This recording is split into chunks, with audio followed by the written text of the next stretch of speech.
የትግራይ ጊዜያዊ አስተዳደር ከፌዴራል ኃይሎች ጋር የተካሄደው ግጭት ሊፈጠር የማይገባ ነበር አለ። የትግራይ ክልል ጊዜያዊ አስተዳደር ከሰሞኑ በፌዴራል መንግስትና በትግራይ ኃይሎች መካከል የተካሄደው ግጭት ሊፈጠር የማይገባ ነበር ብሏል። በግጭቱ ምክንያት የተቋረጠው የኢትዮጵያ አየር መንገድ በረራ ዳግም እንዲጀመር ለፌዴራል መንግስት ጥያቄ ማቅረቡንም አስታውቋል። በሌተናል ጀነራል ታደሰ ወረደ የሚመራው የትግራይ ክልል ጊዜያዊ አስተዳደር ይህንን ያለው ወቅታዊ ጉዳዮችን አስመልክቶ እሁድ ጥር 24 2018 ዓ.ም ባወጣው መግለጫ ነው። የትግራይ ኃይሎችና የአገር መከላከያ ሰራዊት ካለፈው ሳምንት መጀመሪያ አንስቶ ግጭት ውስጥ ገብተዋል። የኢትዮጵያ ሰብአዊ መብት ኮሚሽን ባለፈው ሳምንት መጨረሻ ያወጣው መግለጫ እንደሚያመለክተው ግጭቱ የተከሰከሰው በትግራይ በአማራና በአፋር ክልል በሚገኙ አዋሳኝ አካባቢዎች ላይ ነው። የትግራይና አማራ ክልል በሚወዛገቡበት ጸለምት በሚገኙ ማይዳጉሻ፣ ማንጫራና ሌሎች ስፍራዎችን በከባድ መሳሪያ የታጀበ ውጊያ መታየቱን ሪፖርቶች አመላክተዋል። አርብ ሌሊትና ቅዳሜ ንጋት ላይ ደግሞ በማዕከላዊ ትግራይ ዞን በሚገኙ ሁለት ከተሞችና አንድ ወረዳ ላይ በተፈጸመ የድሮን ጥቃት አንድ ሰው ሲገደል አንድ ሰው ደግሞ እንደቆሰለ የክልሉ መንግስት አስታውቋል። እስካሁን ድረስ ግጭቱን በተመለከተ ከፌዴራል መንግስት በኩል በይፋ የተባለ ነገር ባይኖርም የትግራይ ጊዜያዊ አስተዳደር በበኩሉ እሁድ ምሽት ባወጣው መግለጫ አዲሱ ግጭት የትግራይ ጥያቄ ዘላቂ መፍትሄ ባለማግኘቱ ምክንያት የተከሰተ እንደሆነ ገልጿል።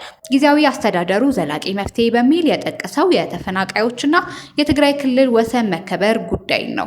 በትግራይ ዘላቂና አስተማማኝ ሰላም ሊረጋገጥ የሚችለው ተፈናቃይ ወገኖች ዋስትናቸው ተጠብቆ ወደ ቀያቸው ሲመለሱ የትግራይ ህገ መንግስታዊ ወሰን ሲከበር መሆኑ ጊዜያዊ አስተዳደሩ ያምኗል ብሏል።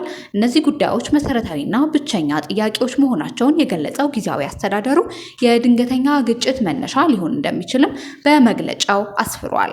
ጊዜያዊ አስተዳደሩ እነዚህን ጥያቄዎች በሰላማዊና በፖለቲካዊ መንገድ መፍታት እንደሚችሉና ሊፈቱ እንደሚገባ በጽኑ እንደሚያምንም አስታውቋል።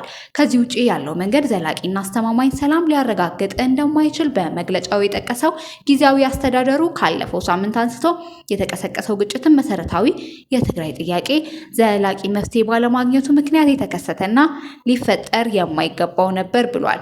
ሰሞንኛ ግጭት በትክክል በምን ምክንያት እንደተነሳ እስካሁን ግልጽ አይደለም።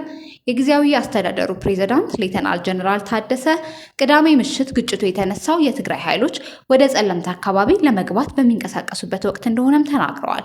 ወደ ላይኛው ጸለምቲና በትንሹም ወደ ታችኛው ጸለምቲ ማኑቨር ለማድረግ የተወሰነ ኃይል እንዲሻገር ተወስኗል ሲሉ የታጣቂዎቹ እንቅስቃሴ በጊዜያዊ አስተዳደር ውሳኔ የተከናወነ እንደሆነ ጠቁመዋል።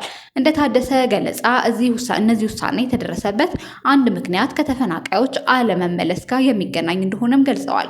ተፈናቃዮቹ ለመመለስ በሚደረገው ጥረት ጊዜያዊ አስተዳደሩ የማግለል ሁኔታ እቅዱ አፈጻጸም ሙሉ በሙሉ ጊዜያዊ አስተዳደርን ወደ ጎን በመተው እየተንቀሳቀሰ ነው። ይህ እንዲስተካከል ስንጠይቅ ቆይተናልም ብለዋል። ጸለምት አካባቢ ሊፈርስ የሚገባው ህገወጥ አስተዳደር እየተጠናከረ በመሄዱ ምክንያት ተደናቅፏል ያሉት የማንነት አደጋም በምክንያት ጠቅሰዋል። በአካባቢው ያለው የትምህርት ስርዓት ተቀይሮ ተማሪዎች በአማርኛ ቋንቋ እንዲማሩም ተገደዋል ሲሉ አክለዋል። የትግራይ ኃይሎች በጸለምት አካባቢ እንዲንቀሳቀሱ የተደረገው ይህ ጉዳይ ዳግም አጀንዳ ሆኖ እንዲነሳ ለማድረግ እንጂ የውጊያ እንቅስቃሴ አልነበረም ሲሉ እርምጃውን ተከላክሏል። ይህ እንቅስቃሴ በሚደረግበት ጊዜ ያልታሰበ ግጭት አጋጥሟል ያሉት ፕሬዝዳንቱ ወደ ሙሉ ጦርነት የገባ የሚመስል የድሮን ጥቃት መፈጸሙን በማንሳትም ፌዴራል መንግስትን ወቅሰዋል። ከሰሞኑ እየተፈጸመ ያለው የድሮን ጥቃትና ወደ ሙሉ ጦርነት ለመሸጋገር የሚደረጉ ዝግጅቶች ተገቢ አይደሉም ሲሉም ተችተዋል። በፌዴራል መንግስትና በትግራይ ኃይሎች መካከል ግጭት መነሳቱን ተከትሎ የኢትዮጵያ አየር መንገድ ወደ ክልሉ የሚያደርጋቸው በረራዎች ከሐሙስ ዕለት አንስቶ ተቋርጠዋል። 5 ቀናቶችን ያስቆጠረው የበረራ መቋረጥ ዛሬ ሰኞ መቀጠሉ ቢቢሲ አረጋግጧል። የትግራይ ክልል ጊዜያዊ አስተዳደር ፕሬዝዳንት ሌተናል ጀነራል ታደሰ ይህ የበረራ መቋረጥ ወደ አዲስ አበባ ሊያደርጉት የነበረን ጉዞ ማስተጓጎሉን በቃለ መጠይቁ ገልጸዋል።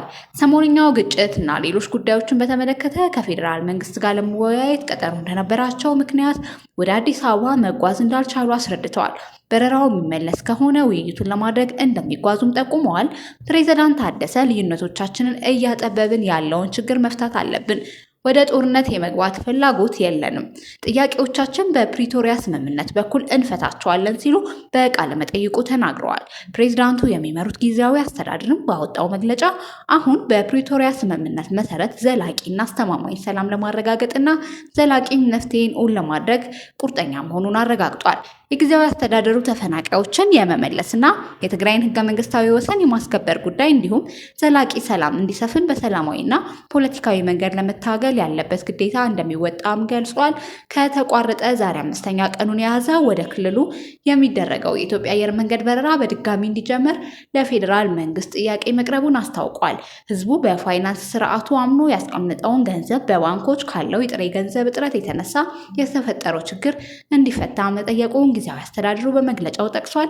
እንዲሁም ወር ከወር ለመሻገር የሚቸግረው የመንግስት ሰራተኛ መደበኛ ደሞዙን በወቅቱ የሚያገኝበት ሁኔታ እንዲመቻች የፌዴራል መንግስቱን ጠይቆ አወንታዊ ምላሽ እየጠበቀ ይገኛል ብሏል።